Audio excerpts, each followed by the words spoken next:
Good morning, everyone. Thank you for joining us early this morning. I'm Terry Donaldson. Welcome to the Unitarian Universalist Fellowship of Huntington's virtual Sunday service. It's good to be together. We are streaming live from multiple locations, so please be patient with any technical mishaps you might see or hear. We're using Zoom's meeting format so we can all see each other. We'd like to extend a special welcome today to visitors who may be joining our virtual service for the first time, as well as any newcomers who are returning. If you are new to our congregation and want to speak with someone to learn more about us, please contact our office administrator, Lauren Knoll, at office@uufh.org. If you have a pastoral matter, you can contact our minister, Reverend Jude Geiger, at minister@uufh.org.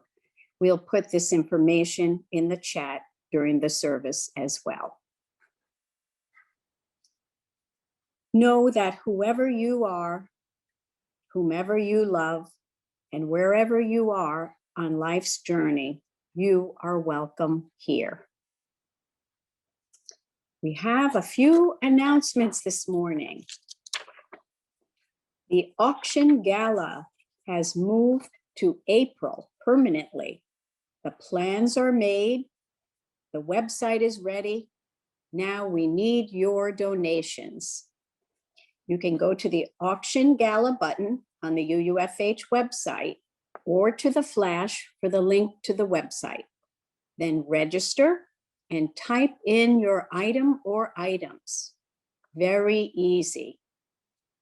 Amy Olander will be in the fellowship hour after the service to answer your questions. Our social justice ministry has endorsed the People's Plan, a set of public safety recommendations developed by community-led coalitions with the input of hundreds of Long Islanders. It is a comprehensive plan that presents 12 proposals for structural reform to reimagine policing and public safety to ensure that Long Island is safe for all Long Islanders. Please consider endorsing this plan. The more people who endorse it, the more our public officials are likely to take it seriously. The Long Island Poor People's Campaign's Political Education Committee is pleased to announce the first in a series of webinars addressing some of the systemic injustices here on Long Island. The webinar series begins on Wednesday, March 17th at 6 p.m. and is presented in conjunction with the Islamic Circle of Long Island Council for Social Justice. Today, March 14th at 11:30 a.m., Reverend Jude begins part 1 of a Zoom book discussion on Indigenous Peoples' History of the United States for Young People by Roxanne Dunbar Ortiz, adapted by Jean Mendoza and Debbie Reese. We'll put the link in the chat at the end of the service. Next Saturday, March 20th, mark your calendars. The UUFH has the distinct honor to conduct the ordination of Greta Jo Seidel, our former ministerial intern. It is truly our congregation's privilege. It will be a virtual ceremony on Zoom hosted by us and will begin at 4 p.m. Information as well as the link is available on our Facebook page, as well as the Ordination of Greta Jo Seidel Facebook page. Please join us on Saturday, March 20th at 4 p.m. on Zoom. For more information on all of these announcements, please visit our website, uufh.org. And now I invite you to relax your body, quiet your mind as we breathe deeply together and settle into our time of worship. Please join me in saying our mission statement. In religious community, we nurture our individual spirits through caring for one another and helping to heal the world. And now join me in singing our affirmation, Common Ground.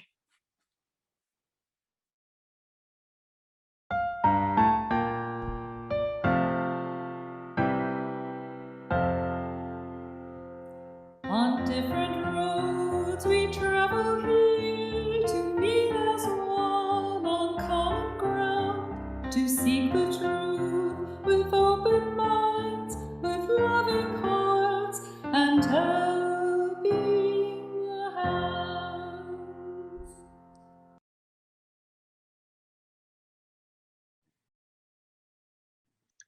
Good morning, everyone. Happy daylight savings time. Congratulations. You are the ones that are here today. You passed that test.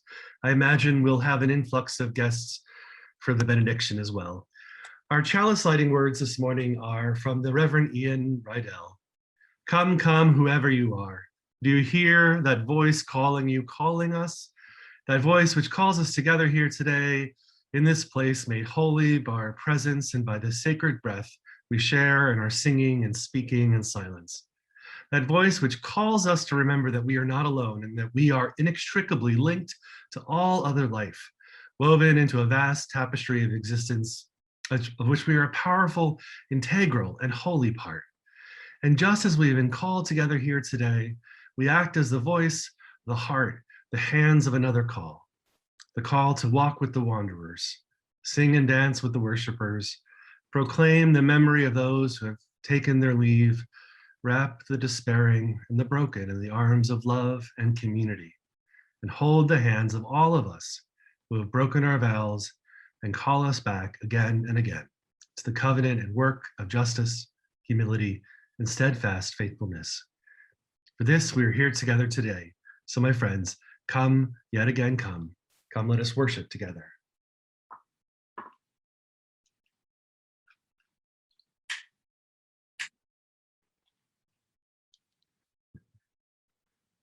Our story this morning is from a Hindu parable, and it's called The Dog and the Heartless King. There once was a king who thought that everyone should always do exactly what he said and that he didn't have to care about anyone else. After all, he was the king. What did he care about? Why would he care about anyone else? Even the people of his kingdom, what did he care? They existed only to serve his needs, or so he thought. As a result of his selfish ideas, everyone in the kingdom was poor except him. He had more money than even he needed, but he got his wealth by imposing huge taxes on the people, and he never gave anything back. He did not build schools or hospitals or repair the roads. Instead, he maintained enormous armies and built huge palaces for himself. Meanwhile, the people became poorer and poorer, and hungrier, and more miserable. But the king didn't care. He had his, so why should he care about his people? One day, the gods saw what was happening and decided to teach the king a lesson. They sent Lord Krishna in the form of a hunter who came to the king offering him a gift, an enormous hunting dog. Now, the king enjoyed hunting. He had an enormous stable of horses and lots of dogs, but this dog was different somehow. It was the biggest dog the king had ever seen. It was even big enough to hunt tigers. So he accepted the gift.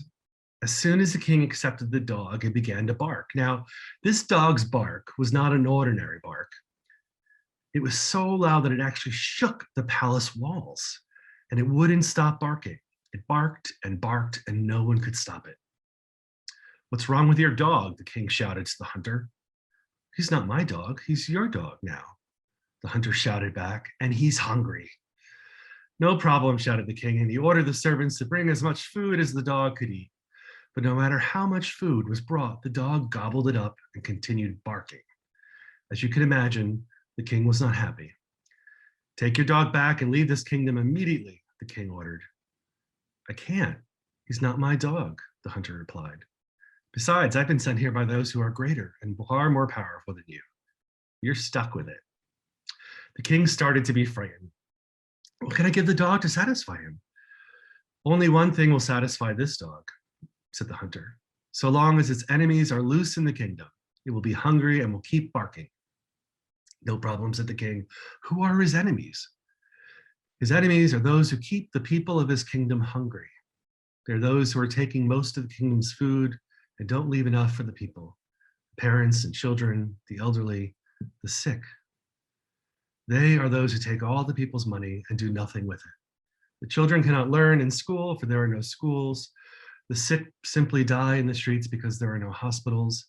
And all the while, these greedy people simply get richer and richer, while the people get poorer and poorer. As long as this keeps up, the dog will continue to bark. Get used to it. The king was terrified at this because he knew that the hunter was talking about him. It had never occurred to him that he was doing anything wrong. How could he be doing anything that would displease the gods? He was the king. He called in all of his advisors and counselors and asked them what could be done. They tried to think of something, but because of the racket from the dog's barking, they couldn't think. They told the king that the only thing to be done was to feed the people, build the schools and hospitals, and repair the roads. Well, by now, the king had realized that since this was no ordinary dog, this could be no ordinary hunter. It must be Lord Krishna, and that convinced him. He ordered his servants to open his barns and warehouses and granaries and to go through the kingdom feeding the hungry. He opened his treasuries and used the gold to build schools and hospitals and roads, and he sent his own advisors out into the kingdom to teach and heal the people. This took a lot of time, and all that time the dog continued to bark. But at last the day came when the people were no longer hungry and every village had a school and a hospital. And when that day came, the dog stopped barking and lay down quietly at the king's feet. Everyone was happy and at peace with themselves and with their neighbors, and the king had learned his lesson. Now, this story is an ancient story, but it is so very easy to see how relevant it is to today. Where is the dog barking? How are the sick cared for? How are our kids cared for? And where does the money and the army stay? Keep this story in your head and your heart as we go through the service. It'll come up a couple more times.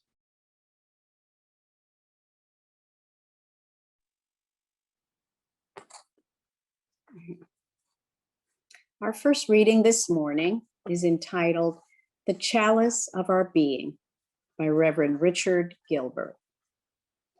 Each morning, we must hold out the chalice of our being to receive, to carry, and give back. Dag Hammarskjöld.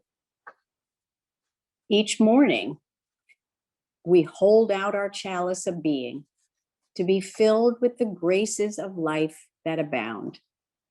Air to breathe, food to eat, companions to love, beauty to behold, art to cherish, causes to serve. They come in ritual procession, these gifts of life. Whether we deserve them, we cannot know or say, for they are poured out for us. Our task is to hold steady the chalice of our being. We carry the chalice with us as we go, either meandering aimlessly or with destination in our eye. We share its abundance, if we have any sense, reminding others as we remind ourselves of the contents of the chalice we don't deserve. Water from living streams fills it, if only we hold it out faithfully.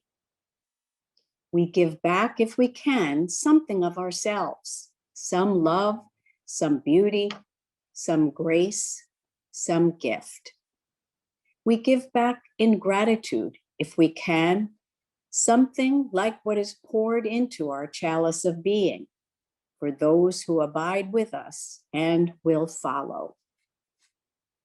Each morning, we hold out the chalice of our being to receive, to carry, to give back.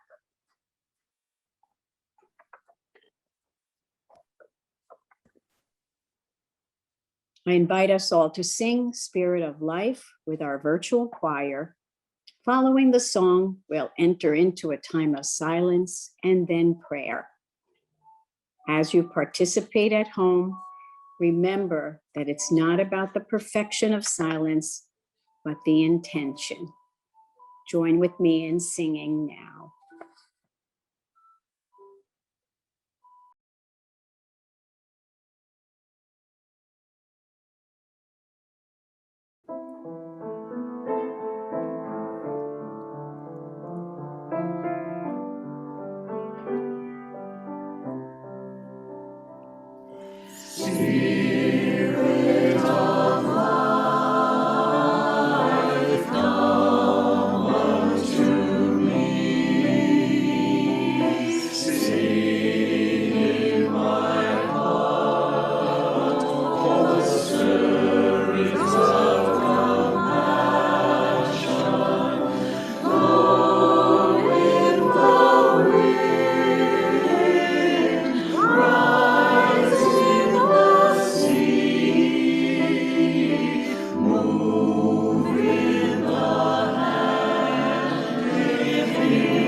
My prayer this morning comes from the writings of Reverend Tess Baumberger. In all moments and places. O divine spirit, healer of our hurts, consoler of our sorrows, vibrant light of happiness, birther of all life and gentle ways of death, hear our prayer. We raise our heart to you as do the ancient redwoods rooted in the ground, swaying in the wind. We praise and thank you for our life, gifts of body and essence, strength to bear life's burdens, grace to dance life's joys. We praise and thank you for our life, gifts of eyes and heart that fill with beauty smiling, or with pain and sadness weeping. We praise and thank you for our life, gifts of ears to hear, words of grace and wisdom to listen to and lighten the burdens of others. We praise and thank you for our life, our voice to sing out praises, to speak my truths and visions, to share ourselves with others. We praise and thank you for our life. Gifts of all our senses, rhythm of our heartbeat, rise and fall of our breathing. To will to live with passion, serenity, joy. Spirit, guide us to a deeper knowing of your presence in the world. Show us the deeper meanings of the patterns of our years. Help us regard ourselves and others with eyes of calm compassion. Teach us to learn patience with their failings and our own. Help us to accept the mold and fashion of our life through marching years. In the names of all who perceive your transcendent presence in trees and brooks and mountains, in work and play and resting, in all moments and places between. Amen and blessed be. We now invite the gathering to lift up the names of those we wish to hold in all our hearts this hour.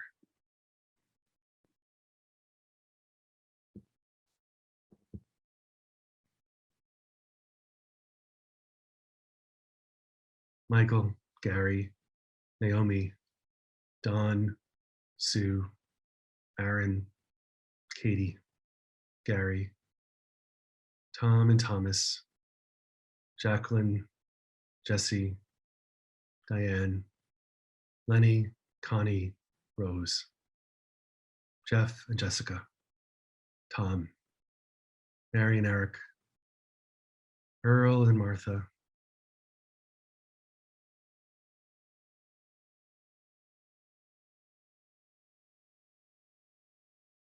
Spencer and Aunt Annabelle, John,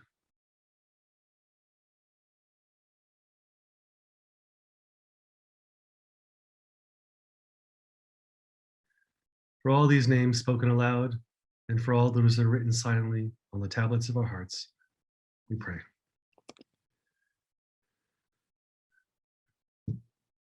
As I talk about this next portion, we will be honoring all the lives of those in this nation, in this world, that have been impacted by COVID.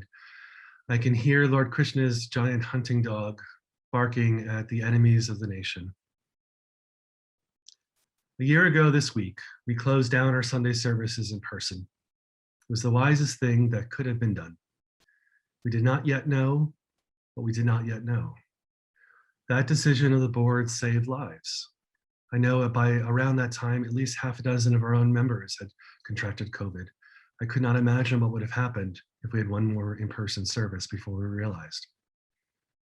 Right now, this time last year, I would be making the decision to evacuate from my Spanish language immersion in Mexico for my sabbatical, without being able to attain a mask, traveling through 3 airports to return home to the US epicenter of the pandemic, Queens. I'd be worrying if I was going to get sick and if I'd be bringing the virus home to my husband, who had already safely quarantined at that point for over 2 weeks. The clock would be reset for both of us by that decision, since our former administration threatened to close the southern border indefinitely. He would not, of course. There was money to be made in tourism. In contrast, my fellow European students studying with me would receive calls directly to their phones from their governments offering to send direct planes to them to safely evacuate them back home. As in our story this morning, the king has money for armies and wealth, but not healthcare for the people. What we were told for all of us would only be a 2-week stay on work, turned into 8 weeks, then would turn into fits and starts. It would only create more surges in the pandemic and take more lives. In Queens back then, masks and gloves would litter the streets. We would see that when we would walk our dog around the block and return into near total isolation for months. While ambulance sirens would blare every 30 minutes or sooner, all through the night, the right-wing media would gaslight our nation into thinking were but the common cold. Meanwhile, we were spraying down our groceries, all of us, and wiping down our counters because no one knew if it would matter or not. So we did it. We hold in our hearts all the frontline workers, all the teachers, the grocery store workers who never had the privilege of a quarantine, our trash collectors, our recycling collectors, and so on.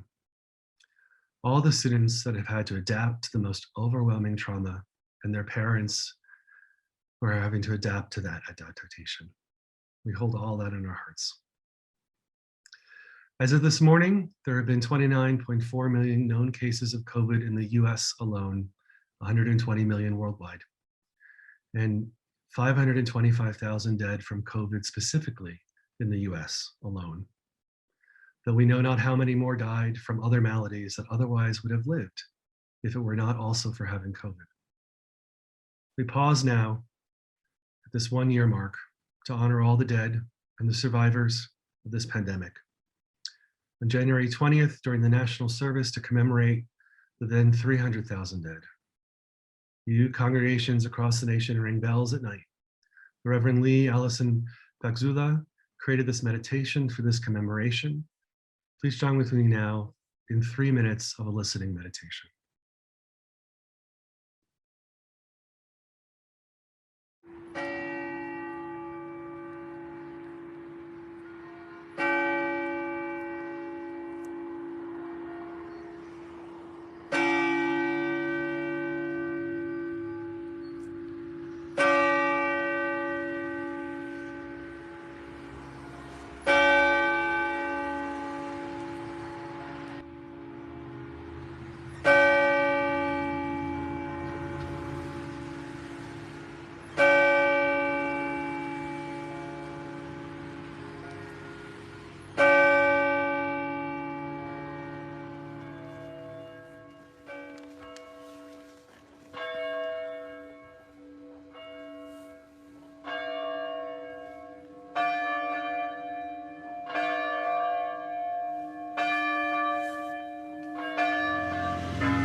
Thank you, Jude and Jay and the choir.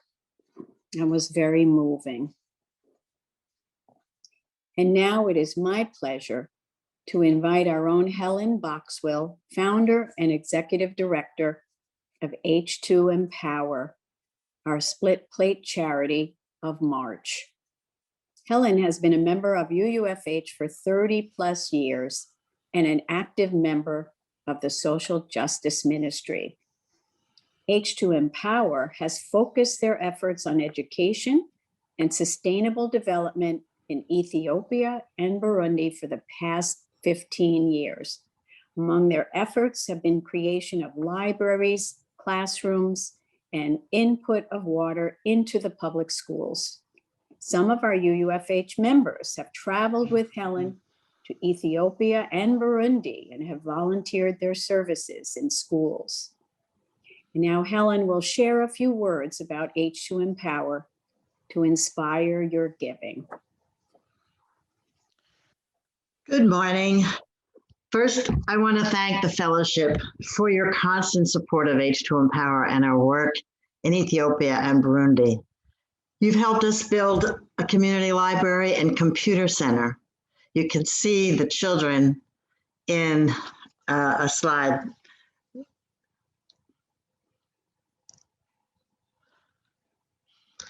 Some of you have joined us on trips to both countries, and some of you support our work or individuals year after year. Here's a shout out to the Sussman family, Marisa Complete, Maria Nelson, Jackie Agdorn, Arndt Monge, and so many others. I'm deeply grateful to all of you. In Ethiopia, our projects come through the schools telling us what they need. Often it's water and sanitation. Worldwide, 2.1 billion people lack access to safe drinking water. 61 million people in Ethiopia.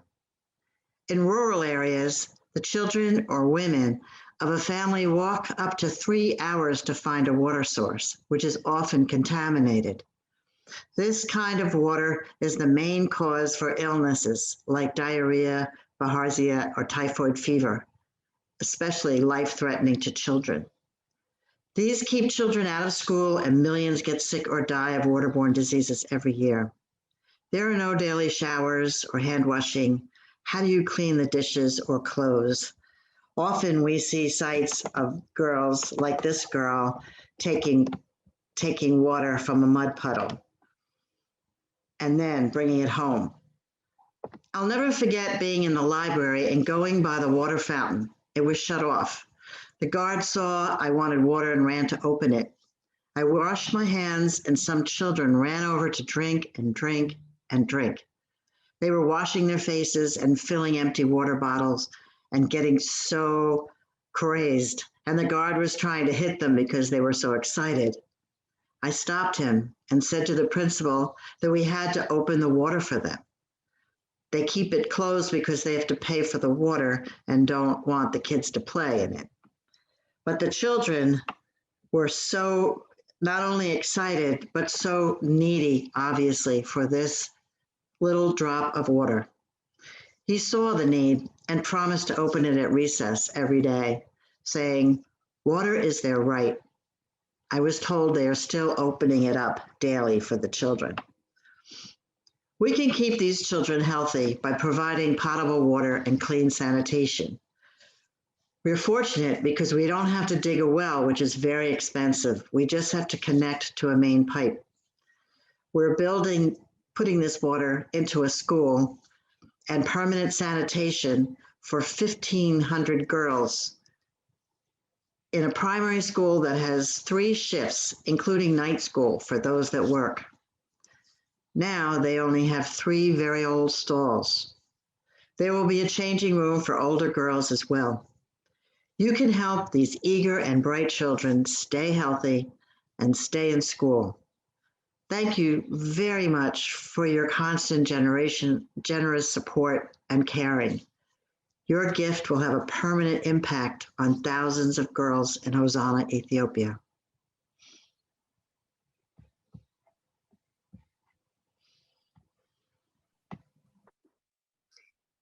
Thank you, Helen. You can send a check to the office or donate through our website as seen on the screen. You can also donate through the Give Plus Church app, which can be found on the App Store or Google Play. Please be as generous as you can.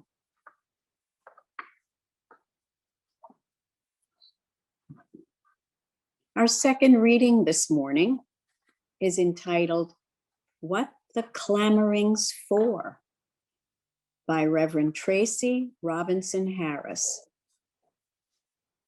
In conversations about the initiative for greater diversity, our Unitarian Universalist Association-wide commitment to become more inclusive, one of the questions that inevitably arose was, what do we want diversity for? What is our motivation? Perhaps it is guilt. Guilt over the injustices of racism, heterosexism, classism. A commitment to diversity would make me feel better, that is, less guilty. Perhaps it is a sense of responsibility to deal with my prejudices and somehow participate in bringing greater justice. A commitment to diversity would hold us responsible, make us do the right thing. Perhaps it is that nagging call to seek wholeness. Given the partiality of all points of view, given the diversity of truth, given our calling to live our lives religiously, given these, a commitment to diversity is nothing more or less than honoring the call to seek wholeness in my life and in our collective life. African-American feminist, author, teacher, Bell Hooks asks the question this way: what is all this clamoring after difference? All the clamoring is about seeking wholeness. Guilt leads to angry denial and inaction. Responsibility leads to grudging good works. The call to seek wholeness has room for acknowledging feelings of guilt and anger and frustration, room for accepting appropriate responsibility, and plenty of room for moving toward personal and communal transformation. All the clamoring is for each person, each perspective, each truth to be granted sufficient respect so that we truly listen to those ideas and allow ourselves to be truly challenged by them. All the clamoring is for us to recognize that our lives are intertwined, so intertwined that each is accountable to the other. Each particular story, truth, calls us to accountability, calls me to accountability for my life, my limits, my individual, and our collective transformation. All the clamoring is for truth. I need you. I need you, who you are, the experiences and perspectives you bring, so that I may know truth beyond my partial truth. All the clamoring is for justice. We need each other and what we can all do together for justice.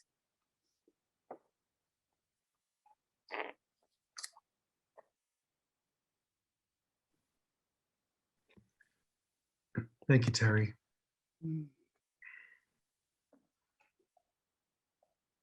Bell Hooks is one of my favorite writers, and she is so clear and gets to the heart of the matter. So, who needs compassion anyway? It's a virtue that asks us to make our lives a little bit more difficult, a little more complicated, without any obvious tangible benefit, some would say. It rarely seems to ask it of us either when times are easy. Why should we share in the suffering of others? Give a little more of yourself even when it seems you have less to give? Why should we even feel the compunction to do so? Our second principle isn't just about asking us to do something, it's asking us to feel like we ought to be doing something. Our words for all ages this morning explores that very question. A rewriting of traditional Hindu texts, we learn of a king who has it all.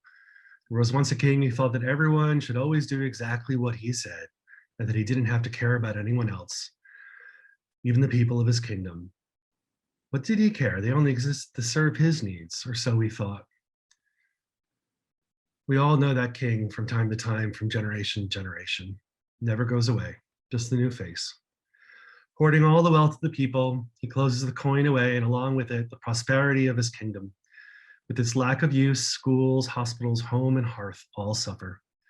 The king certainly has all material goods he could wish, the largest army and the most grandiose palaces, but even he can't use it all. It lays fallow, and so does his kingdom.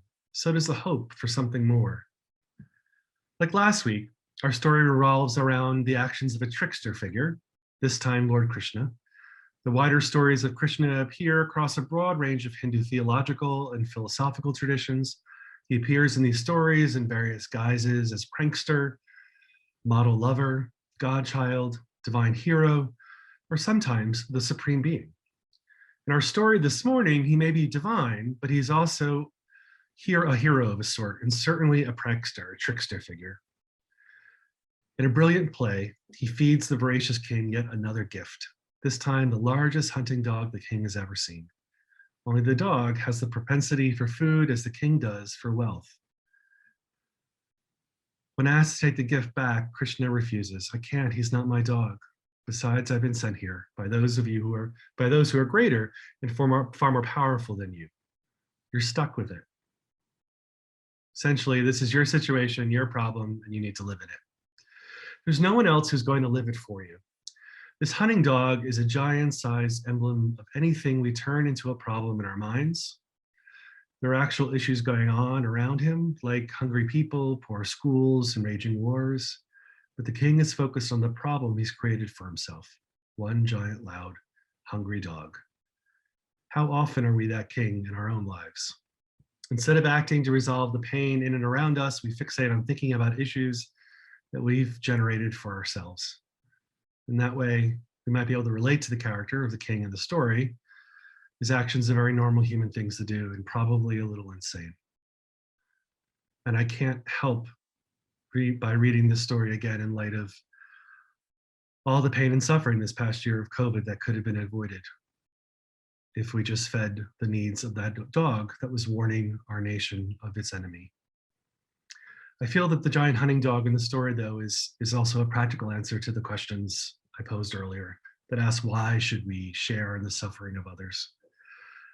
I say practical while promising to get to the spiritual and moral answers shortly.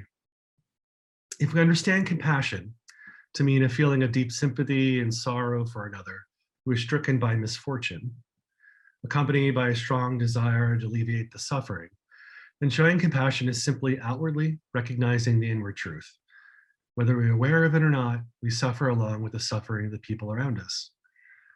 The king had all he could ask for, but he also had that dog, which the story tells us he, at first, also coveted. Along with his appetite for more, the king picked up the symbol for that appetite as well. A hunting dog that could not be satiated so long as the king continued to need more. King's opulence, although seemingly pleasant, left him closed off from the genuine human contact and did nothing to cease his craving. Like his people subjected to his rule, he was ultimately trapped by his needs and ironically left with no one to be compassionate toward him either. Narcissism is a trap. All around is ruined, and you gain little. He created and perpetuated a reality for his kingdom that matched his own psychological dysfunction. Practically speaking, living without compassion for others obscured the king, obscures us from realizing our own addictions. In his case, the practical solution was to rectify his voracious and hoarding habits. Likewise, his hunting dog would do the same. But that solution was difficult to come to. He called in all of his advisors and counselors and asked them what could be done. They tried to think of something, but because of the racket from the dog's barking, they couldn't think. Although it's a bit of an unkind barb in the story, I can't help but think it's so true of our worldly leaders who've cut funding for schools, healthcare this year, and affordable housing, while raising spending for military and offer support for big bonuses, divorced of actual productivity or competency. The story talks about taxation. If we were to throw it forward a couple thousand years, it would be about this. Their hunger for power and wealth makes it so that they can't think straight. In these cases, compassion helps us to think straight. The promise or the challenge of compassion, of equity, of justice is that they help us to think straight. Practically, it helps us to see the world more clearly so that our actions reflect what is actually going on. That's the practical or utilitarian argument. Compassion bends us toward facing reality. To better see the moral arguments, we can take a look at the other aspects of our second principle. We covenant to affirm and promote justice, equity, and compassion in human relations. And some of us would say all relations. Our reading in this morning speaks about that clamoring. Why are we clamoring for justice? Why are we clamoring for equity? And Bell Hooks and Tracy, Reverend Tracy Robinson Harris answers us by helping us to find wholeness. It's part of the writing of our eighth principle that we're discerning this year. But it's also about recognizing that our individual perspective, as Bell Hooks says, is a singular truth, a partial truth. And by making space through equity, through justice, through diversity, as in the last reading, we're not only finding wholeness, we're getting closer to a fuller truth. From our past examples, we already see how compassion reflects the reality of life. In our story this morning, equity is easily the outcome of compassion. The solution to the problem of the lack of compassion is equity, allowing folks their fair share. All may not have the same, and we're all born with different talents, but this story suggests that severely limiting access to basic human and social needs harms all, not just those so limited. The notion of affecting all relates morally to notions of justice, or what it often religiously understood as moral righteousness. A term, righteousness, has a lot of connotations, some of which in the modern era doesn't take well. It comes up often in English translations of the Hebrew scriptures. However, how we understand the term differs today than it did in biblical days. Another word, solidarity, would be more helpful to our modern sensibilities. Biblical righteousness, particularly in the texts that refer to right living, really refers to religious teachings that call for a deeper living into community. In the Hebrew scriptures, there's a series of stories among many other lessons and messages. They also teach us to be a people. Solidarity, righteousness or justice, are words that call us to consider ourselves in light of others. Righteousness is considering ourselves in light of others. They fashion us into more than a singular consciousness, but help us to recognize that we are part of something more. There's also a moral sense of responsibility in both our story and our second principle. Practically speaking, only the king could resolve the problem of the hunting dog. But the story tells us that Krishna was sent by those far more powerful than the king to deliver that dog.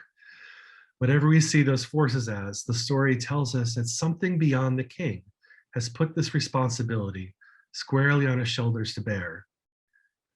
Whether this be the demands of the gods, as in the story or tradition, or the implicit expectation of that breath of life that blows across us all, the onus is on the king. The onus is on us. Our second principle calls for the same thing. We have covenanted to affirm and promote. In other words, we have committed ourselves to as a religious people to live into justice, equity, and compassion, to live into it. It's a promise and it's a challenge. Will our actions match our words and our promises? We may not all see the same thing as the right solution to a given situation, but we are freely covenanting to accept responsibility to live in solidarity, to seek right behavior in response to our human relations. When the giant, loud, hungry dog, which is what we have all coveted all along, comes our way, we covenant to take on our fair share of the cleanup. It makes sense to do so as it relates to how the world works, and it matches our agreed upon commitments, even though it is often so very tough to do. Krishna's reference to those far greater and more powerful than the king hints at a spiritual component. The gods or the supreme being is likely what Krishna is referring to within Hindu tradition.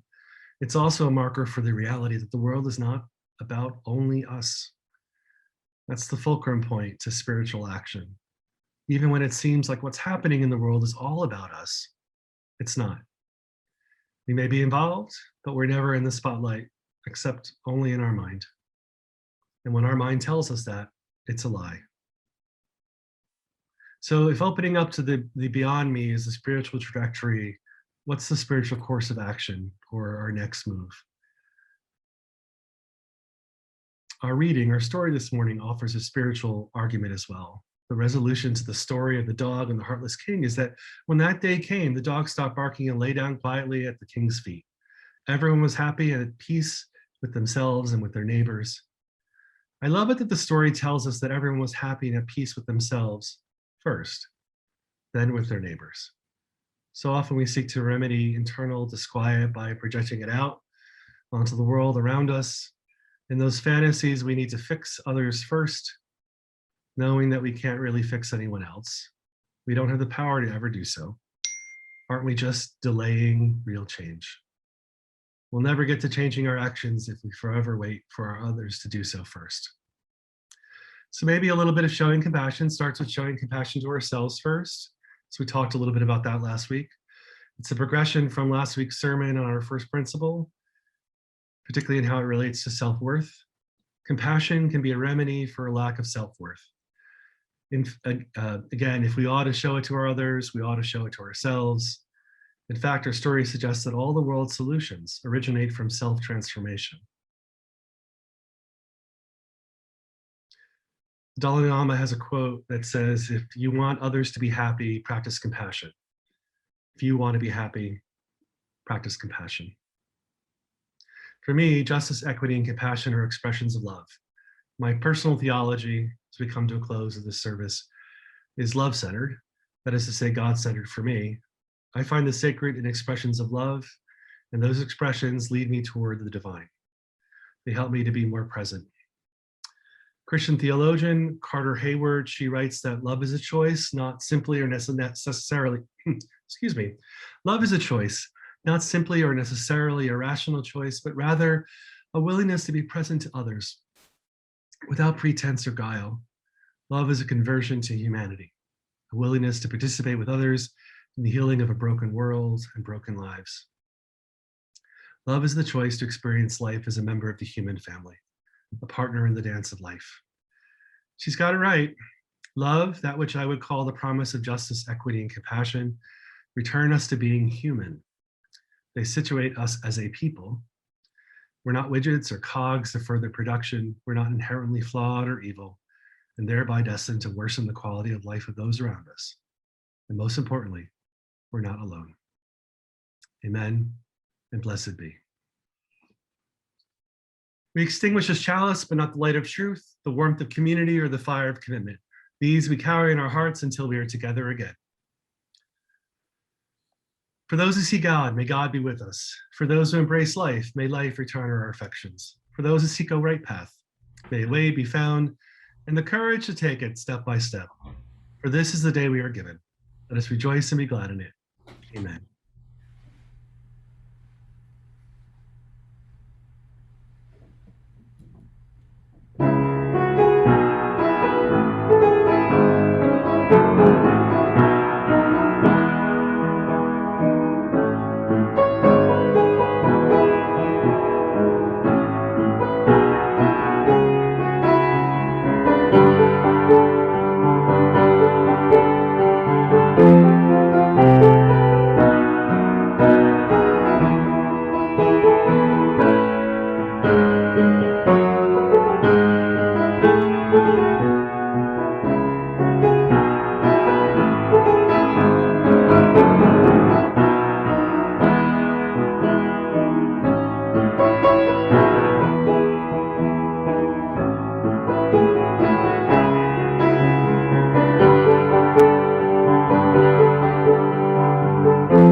Remember, don't sign off.